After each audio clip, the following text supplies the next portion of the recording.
Hello hello everyone. देखिए, आज हम लोग देखेंगे अपना नेक्स्ट लेक्चर इकोनॉमिक्स का। हम लोग इसमें देख रहे थे कि रोज़गार समृद्धि या अनौपचारिक और अन्य मुद्दे वाले जो टॉपिक था उसको हम लोग डिस्कस कर रहे थे। अब देखिए, यहाँ पे सबसे ज़्यादा इंपॉर्टेंट चीज़ ये हो जाती है कि आपने पिछला कितना पढ़ा है। ठीक है, जो पिछले लेक्चर आए हैं आपने कितना उसको देखा है, क्योंकि सेम चीज़ें इस चैप्टर में काफ़ी रिपीट हुई हैं। जो हम लोग ऊपर देखा था बेरोजगारी से संबंधित क्या डाटा होना चाहिए, सेम चीज़ें जैसे इसमें भी आप देखेंगे भारतीय श्रम बल का अनौपचारिकरण। ठीक है, पिछले अध्याय में देखिए, जाहिर से क्वेश्चन ही ऐसे टॉपिक स्टार्ट हो रहा है कि कह रहा है कि पिछले खंड में हमने पाया कि श्रम बल में अनियमित श्रमिकों का अनुपात निरंतर बढ़ रहा है। अनियमित क्या हुआ, इसको हम लोग डिस्कस कहते हैं कि औपचारिक और अनौपचारिक जो चीज़ होती है।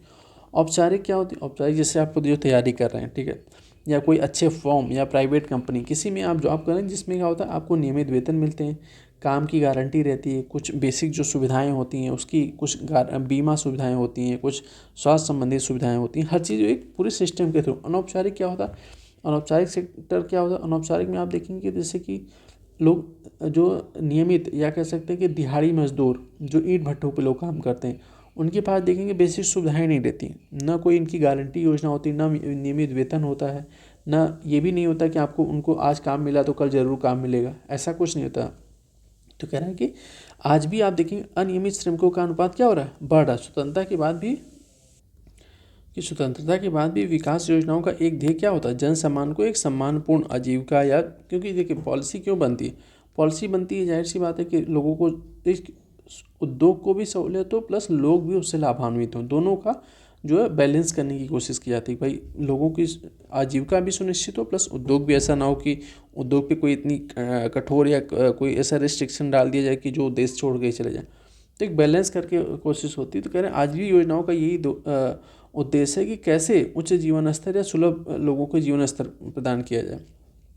लेकिन आज भी आप देखेंगे कि कह रहे हैं कि भाई भारत में आज भी लगभग 55 वर्षों के बाद भी, मतलब ये थोड़ा सा पुराना है ना, तो मतलब 55 वर्षों इन द सेंस आप देखेंगे 75 कह सकते हैं, 70-75 वर्षों के बाद भी आप देखेंगे कि श्रम बल में 5 में से 3 सदस्य के लिए कृषि ही रोजी रोटी का प्रमुख साधन किया। आज भी इतने टाइम पीरियड के बाद भी कृषि क्षेत्र हमारे लिए क्या है, रोजगार का सबसे बड़ा साधन है कृषि क्षेत्र, एग्रीकल्चर। जबकि क्या होना चाहिए हमारे लिए उद्योग या सर्विस सेक्टर, ये सब में ज़्यादा रोजगार सृजन होना चाहिए। लेकिन आज भी लोग कृषि क्षेत्र में, और कृषि क्षेत्र की रोजगार की क्या हालत है उसको हम लोगों ने डिस्कस किया था कि हमारे यहाँ कैसे मौसमी बेरोजगारी उसमें होती है, कम एरिया में बहुत लोग काम कर रहे हैं जिसकी उत्पादकता पे कोई इफेक्ट नहीं पड़ रहा है। साथ में क्या है कि कृषि भाई मौसम अच्छा हुआ पैदावार अच्छी होगी, नहीं मौसम अच्छा हुआ तो वो फिर पूरी इतने लोग जिस पर डिपेंड हैं सबकी आजीविका है फिर नुकसान होता है। तो वो काफ़ी कृषि क्षेत्र इतनी सस्टेबल नहीं माना जाता। हालांकि पिछले लेक्चर में देखा था कि इसको कृषि के अतिरिक्त जो रोजगार जैसे पशुपालन हो गया, मधुमक्खी पालन हो गया, डेयरी उद्योग, इन सबको बढ़ावा दिया जा रहा है। क्यों, क्योंकि एक अगर मान ली कि एक रोजगार का सृजन एक सेक्टर में हो रहा है तो अल्टरनेटिव में भी लोग साथ में काम करते रहे। इसको हम लोगों ने डिस्कस कर लिया था।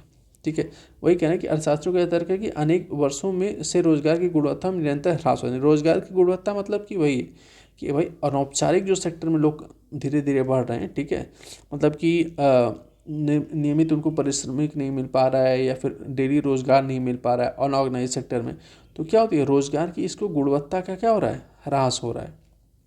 क्योंकि देखिए रोजगार नहीं है तो एक काम करने के लिए 10 लोग यहाँ पे तैयार खड़े हैं। ठीक है, अगर आपने कहा कि अच्छे दाम पे हमें काम चाहिए तो यहाँ पे आपसे कम दाम पे भी करने के लिए 8 लोग तैयार हैं। तो इंडस्ट्री आपको क्यों लोगी, फिर इन लोग को लगी जो कम दाम पे करने को तैयार हैं। तो इसलिए कह रहे हैं कि भाई गुणवत्ता इन सब में आजकल क्या ह्रास हो रहा है। तो वही कह रहा है कि भाई अब इसमें क्या है कि भाई मातृत्व लाभ, भविष्य निधि, ग्रेजुएटी से पेंशन आदि से क्यों, अब जाहिर सी बात है कि जो अनौपचारिक सेक्टर है उसमें ये सब चीज़ें तो इंक्लूड रहती ही नहीं है। ठीक है, कोई सुविधाएं नहीं होती। अब देखिए कह रहे हैं कि भाई जो चीज़ें हैं कि भाई आपको ये जानकारी होनी चाहिए कि भारत के सकल श्रम में एक बहुत छोटा सा वर्ग ही नियमित आय मिल पा रही है। कि जितनी भारत की जनसंख्या है उसमें भी एक बहुत ही छोटा परसेंट है कि जिसको नियमित रोजगार या नियमित फिक्स वेतन मिल पा रहा है। ठीक है, आज भी ये चीज़ें बनी हुई हैं। सरकार श्रम कानूनों के द्वारा उन्हें अधिकार की रक्षा करने में समर्थ बनाती है। भाई सरकार जगह जगह पे आप देखेंगे तो बहुत सारे कानून बनाती है। जैसे मिनिमम वेजेस एक्ट आया था कि भाई अगर आपको क्या करना है कि इतना जो है आपको मिनिमम लोगों को वेतन देना ही देना है, ये सुविधाएं होनी चाहिए। जैसे कि अभी हाल ही में आता है क्रैच, मतलब अगर महिला किसी क्षेत्र में काम कर रही है तो एक ऐसी सुविधा होनी चाहिए जहाँ पे उसके बच्चों की भी देखभाल किया जा सके, फीडिंग कराई जा सके। वो सब चीज़ें क्या सरकार धीरे धीरे इन लोग को सुविधाएं देने की प्रयास कर रही, लेकिन अनौपचारिक सेक्टर एक बहुत ही बड़ा क्षेत्र आज भी हमारे यहाँ विद्यमान है। ठीक है, वही सब जो चीज़ें हम लोगों ने पिछले डिस्कस किया था वही सेम चीज़ें यहाँ पे रिपीट हो रही। अब देखिए यहाँ पे क्या कह रहे हैं कि साथ में वही चीज़ यहाँ पे कह रहे हैं कि भाई जाहिर सी अनौपचारिक सेक्टर में आपने देखा होगा कि भाई जो ईंट भट्टों पे लोग काम करते हैं वो देखेंगे कि वहाँ पे जहाँ पे ईंट भट्टे हैं या फिर जैसे कि गृह निर्माण कर रहे हैं तो क्या करते हैं वहाँ पे ये लोग झुग्गी झोपड़ी या घर बना के कुछ जब तक काम चल रहा है तब तक यहाँ पे रहने लगते हैं। यहीं पे अपने पूरी फैमिली के साथ बच्चे हो गए, बीवी हो गई, या सब लोग यहाँ पे रहने लगते हैं। तो उनकी क्या होती वहाँ पे भाई सैनिटेशन की सुविधा नहीं होती है, प्रॉपर साफ़ सफाई की सुविधा नहीं होती है। तो ये सब क्या भाई रोज़गार के लिए लोग यहाँ पे रहने के लिए मजबूर हैं, चीज़ों के लिए, आजीविका के लिए। तो ये कहना है कि भाई गंदी बस्तियाँ झुग्गी झोपड़ियाँ में रहने के लिए क्या है, रहने के लिए ये लोग मजबूर हैं। ठीक है, अब देखिए नेक्स्ट कहना है कि बेरोज़गारी। अब देखिए क्या कह रहे हैं कि अगला टॉपिक जो बेरोज़गारी है, बेरोज़गारी में क्या है, बेरोज़गारी में आप देखेंगे तो एक मिनट, बेरोज़गारी देखिए कह रहे हैं कि आपने समाचार, जाहिर सी बात है बेसिक चीज़ यहाँ पे अभी डिस्कस की है कि वैसे रोज़गार की तलाश में व्यक्ति को देखा होगा आपने अपने मित्रों सगे संबंधियों शहरों, मतलब भाई चक्कर लगा रहे हैं लोग दफ्तरों कारखानों में जीविका से। लेकिन यहाँ पे आप देखेंगे कि यहाँ पे कुछ यहाँ पे इंपॉर्टेंट चीज़ें आपके लिए दी गई कि देखिए एक तो कह रहा है कि राष्ट्रीय प्रदर्शन सर्वेक्षण कार्यालय, ठीक है, आप देखेंगे NSSO जो होता है वो क्या करता है, डाटा जारी करता है बेरोज़गारी से संबंधित। अब इसने NSSO के यहाँ बेरोज़गारी की परिभाषा किया कि वह अवस्था है जिसमें व्यक्ति काम के अभाव के कारण बिना काम के रह जाता है। जाहिर सी बात है बिना काम के रह जाता है, काम क्या वे कार्यरत व्यक्ति नहीं है। ठीक है, जाहिर सी बात है वो कार्यरत व्यक्ति नहीं है, काम के अभाव में, परंतु रोजगार कार्यालयों, मध्यस्थों तथा मित्रों सगों समझ आदि के माध्यम से संभावित रोजगार आवेदन या फिर वर्तमान रोजगार में क्या होते हैं, परिस्थितियों प्रचलित मजदूरी दर पर काम करने के लिए तैयार रहते हैं। देखिए बेरोजगारी का सबसे ऐसे समझिए कि बेरोजगार कौन है, बेरोजगार वह व्यक्ति है जो काम करने का इच्छुक है और उसको रोजगार नहीं मिल पा रहा। वो व्यक्ति बेरोजगार नहीं माना जाएगा कि जिसके पास काम भी नहीं है और जो काम करने का इच्छुक भी नहीं है, तो वो बेरोजगार नहीं है। बेरोजगार वो है कि जो काम करने का नियमित या प्रचलित दर पे, जो प्रचलित दर मजदूरी या फिर नियमित कार्य दर पे काम करने का तैयार है, इच्छुक भी है और उसको रोजगार नहीं मिला, तो वो बेरोजगार में काउंट होता है। अब देखिए अर्थशास्त्री उसे बेरोजगार कहते हैं, अर्थशास्त्री जो है उसे बेरोजगार कहते हैं जो आधे दिन की अवधि में 1 घंटा भी रोजगार नहीं पा रहा है कि भाई अगर कोई 1 घंटा भी पूरे दिन में नहीं कार्य कर पा रहा है तो अर्थशास्त्री क्या बोलते हैं, उसको बेरोजगार कहते हैं। अब देखिए भारत में बेरोजगारी के आंकड़े के 3 स्रोत हैं।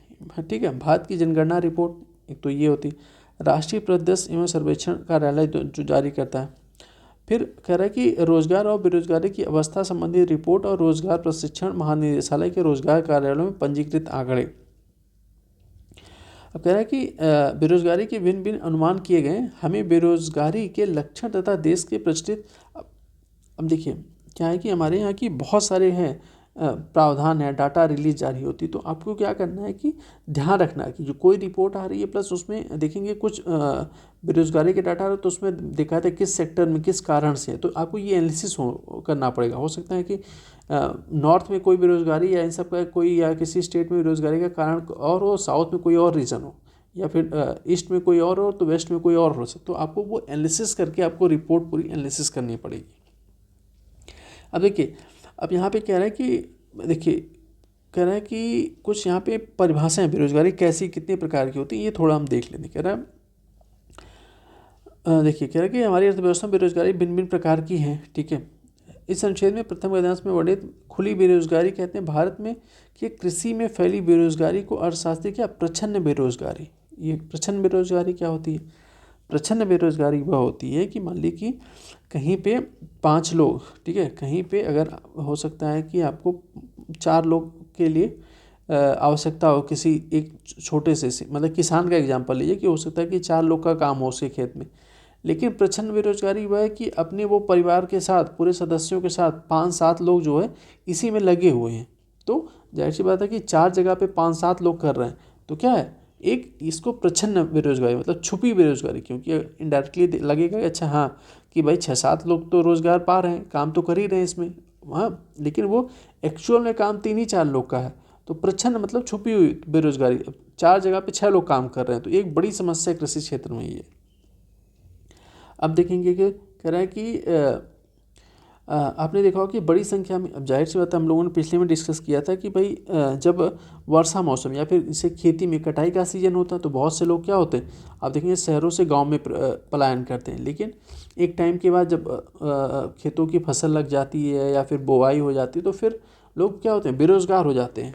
ठीक है, फिर वो वहाँ से लौट के क्या शहरों की तरफ रोजगार की तलाश में आते हैं। तो वही कह रहा है कि वर्षा ऋतु आरंभ होते ही वे अपने गाँव लौट जाते हैं। ऐसा क्यों करते हैं? अब इसको क्या कहते हैं, आप देखेंगे, इसको कहते हैं मौसमी बेरोजगारी। ठीक है, कि भाई जब अच्छी बारिश हुई, रोपाई का सीजन आया या खेती का जाड़े का सीजन आ गया, जैसे गेहूं की टाइम पीरियड चल रहा, तो फिर आदमी क्या होगा, पलायन करेगा शहरों से गांव में। फिर अगर एक टाइम पीरियड के बाद मौसम फिर नॉर्मल, फसल भाई लगाने के बाद 2-3 महीने बाद पकती है, फिर 2-3 महीने खाली हैं तो फिर वो क्या, फिर रोजगार की तलाश में शहरों की तरफ जाएंगे। ठीक है, तो कह रहे हैं कि इसको कहते हैं मौसमी बेरोजगारी। और नेक्स्ट कह रहे हैं कि क्योंकि देखिए यहाँ पे कह रहे हैं कि भाई हमारे यहाँ पे क्या है कि इतनी इन लोग की आजीविका इतनी सुदृढ़ या ऐसे नहीं होती कि वो 2-3 महीने बैठ के जो है नेक्स्ट फसल पकने या फिर रोज़गार की क्या कर सकें कि हाँ अच्छा है 2-3 महीने बाद तो फिर यहाँ पे काम आएगा, तो ऐसा नहीं कर सकते। इनकी आजीविका भी इतनी नहीं होती है और आर्थिक रूप से सुदृढ़ भी नहीं होते, तो फिर इनको काम करने के लिए शहरों की तरफ क्या होता है, आना ही पड़ता है।